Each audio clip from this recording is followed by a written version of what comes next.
আমি দেখছি ভাই রক্তাক্ত অবস্থা মানুষগুলা, দুইজন হলো ধাপড়াইতাছে আর তিনজন রে ভ্যানে তুলতাছে। যদি তেল পাল্টা না থাকতো আল্লাহ কি বলবো, এটার সাথে একটা বিল্ডিং লাগানো যাতে একটু ঝুঁকিপূর্ণ কম, এই বিল্ডিং এর সাথে এই যে আলগা আলগা বিল্ডিং না বিল্ডিং করে তো আমার আপনি স্পটে কি আছে কি একটা প্রশ্ন এটা ভাই ফ্যামিলিতে রাখছে, রক্ত আঘাতে দুইজনই ডেড।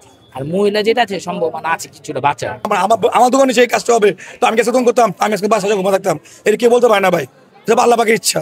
এটা দোকান, আমার মাংস দোকান, এটা আমি এখানে স্পটে ছিলাম, আমার সামনে হয়েছে, আমি নিজে ছাড়া দাঁড়া ছিলাম ভাই। এখানে আমাদের যেমন রোহিত আগে থেকে মাংস রোহিত আগে থেকে আমরা সাউন্ড দিছিলাম, তেল পাতি ছিলাম, ওই তেল পার উপরে সব মানে এটা পড়ছে, তখন আমরা নিচে ছিলাম। বাস ছিল 50টা বাস ভেঙে পড়ে গেছে, একটা বাস আলাম ছিল না, ভেঙে পড়ার মনে আল্লাহ আমরা তখন এটা এখানে ছিলাম মধ্যে অনেক আমাদের দোকানের সাহেব দুটো লোক আহত হয়েছে, বাইরে যা চোখ রাস্তা ছিল ওরা বি আহত হয়েছে, আমরা ওনাদের স্কে উঠে দিলাম। চোখ দিয়ে এখানে একজন মারা যায়, এখানে হাসপাতাল হতে পারে, মারা গেছে এটা বলতে পারে, আপনি দেখতে পারেন। এখন যে ঘটনাটা আজকে ঘটলো সেটা আরো ভয় লাগার কথা, কারণ জুম্মাবার দেখা এই আল্লাহ রহমত, এটা কার দোষারোপ দেব এটা এটা তো মানুষ একটা বিল্ডিং দা ধাক্কায় ভাঙতে পারবো না। এখন অনেক ঝুঁকিপূর্ণ দেয়াল আছে, এখন আমরা কোনো চিহ্নিত করতে পারতেছি না। দেখা যায় আমাদের এদিকে এমনও বাড়ি আছে 7 তলা অনুমোদন দিয়েছে রাজুক, এটা 9 তলা বানিয়ে রাখছে রাজুক, এটা কোনো পদক্ষেপ নিচ্ছে না।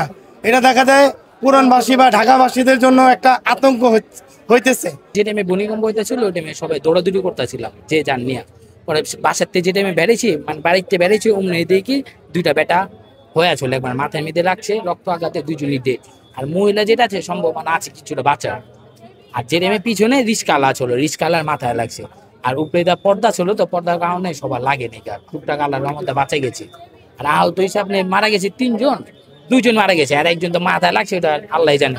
বাকি মিটফুট হাসপাতালে নেওয়া যাওয়া হয়েছে। বাংলাদেশ ঘনবসতি দেশ, একটা লোক একটা বিল্ডিং, মনে করেন আগুন যেমন লাগলে মনে করেন মানুষ মারা যায়, আল্লাহ হেফাজত করে, কিন্তু মনে করেন বারোলিয়া দেশ দেখে আল্লাহ পাকে এই দেশটারে রহমতের মধ্যে রাখছে। নাহলে মনে করেন বিজ্ঞানীরা বারবার বলতে আছে বাংলাদেশটা এখন ঝুঁকিপূর্ণের মধ্যে আছে, যে কোনো সময় অনেকজন মারা যাবে, অনেক বিল্ডিং ক্ষয়ক্ষতি হবে ভাই।